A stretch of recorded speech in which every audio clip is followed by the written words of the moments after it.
I would like to present to you the comedy styles of Mr. Sam Ward.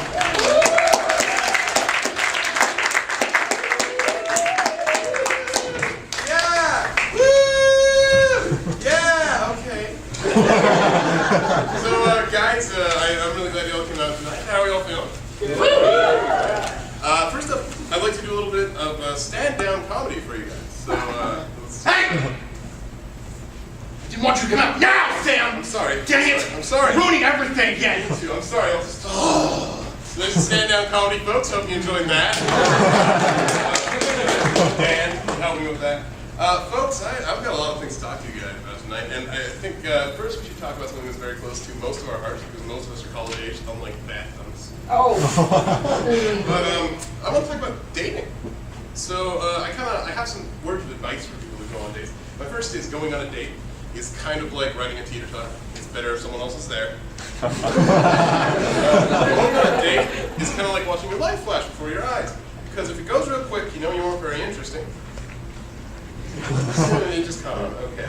Going on a date is kind of like taking a bath, because an electric eel shouldn't be involved. And that was a sexual reference. Good job, guys in the back. You guys are dirty. Going on a date is kind of like taking a balloon ride. You just keep blowing hot air and hoping you get somewhere. That's true, okay? Jesus. Absurd things. And I kind of like to talk about the opposite of dating, too, which is being lonely. See, sometimes, I'm sitting in my house alone. I got nothing better to do, so I'm reading some of my novels. I'm catching up on, of course, my comparisons between the Bible and the Quran. I believe that's very important. I'm reading Sigmund Freud's analysis of the human psyche. I believe we need a better appreciation of the psychology of every man. And I'm reading the Twilight series. Because I'm sensitive. And sometimes I'll hear noise outside. Now, let me know if you guys do this too. When I hear noise outside, and I learned this from Disney movies when I was a very young kid, there's monsters outside. So I always take my cat or dog and throw them out the window, see if they get eaten first. No one else does that? Fine. Another thing I do when I'm bored, I like to sneak into rallies. All sorts of rallies. Recently I went to a Westboro Baptist Church God Hates Fags rally. But the joke's on them because I was wearing an ascot.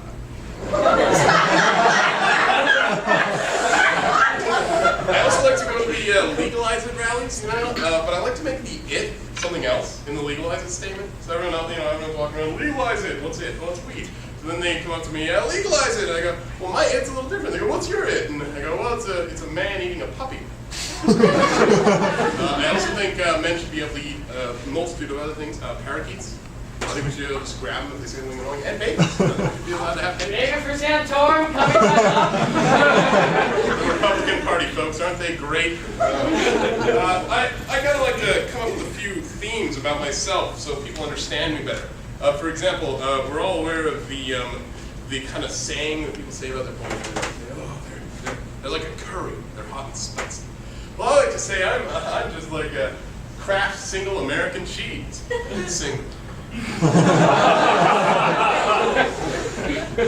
be funnier if it wasn't so true. But it's not all bad. I try to keep my spirits up. So I also, we all know the Hugo song, 99 Problems and a Bitch Ain't One.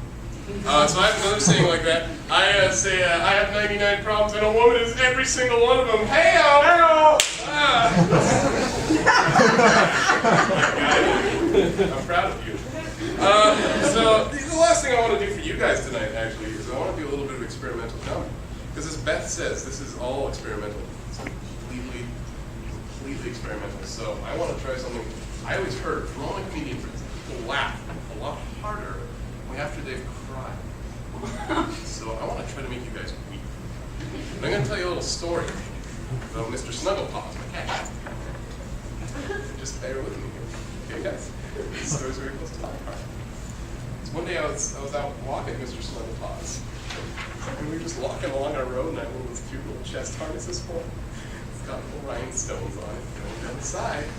And Mr. Snugglepaws kind of looked back at me, and I know people say cats can't express emotions very well like dogs can, but I know Mr. Snugglepaws was saying, Sam, I love you. I love everything about it. I love cuddling up to you at night. And I love when you buy me raw fish to eat.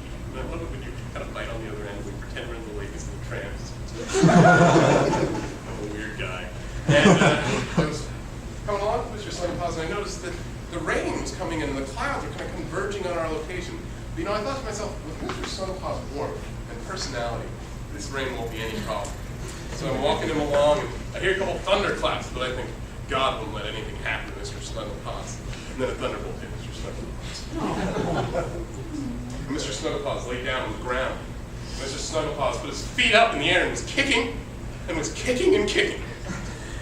And everyone just ignored me. I screamed for help. But people in the houses around us apparently didn't care about Mr. Snuggle-Paws, my tag. Mr. Snuggle-Paws eventually stopped kicking, and I swear I could hear, "I don't have the energy. I can't go on." And I wept that day. I broke down and wept for 5 solid minutes, and it would have been worse if the rain hit my face and drove my tears away. And then I went around to Mr. Snuggle-Paws and thought, if I can't keep you as a pet, I can at least give you a proper burial. And that's when a falcon smelled burning flesh came down out of the sky and took Mr. Snuggle-Paws' burnt corpse out of my life forever. So airplane food, right? That's going to be like the thing I do from now on. So thank you guys. You've been a pretty good audience. Pretty darn good. Pretty receptive. Room for improvement. But I thank you guys for being, so funnyable. And I'd like to introduce the next sketch, which is called Silent Action, interestingly enough. And that kind of sums up my love life. So.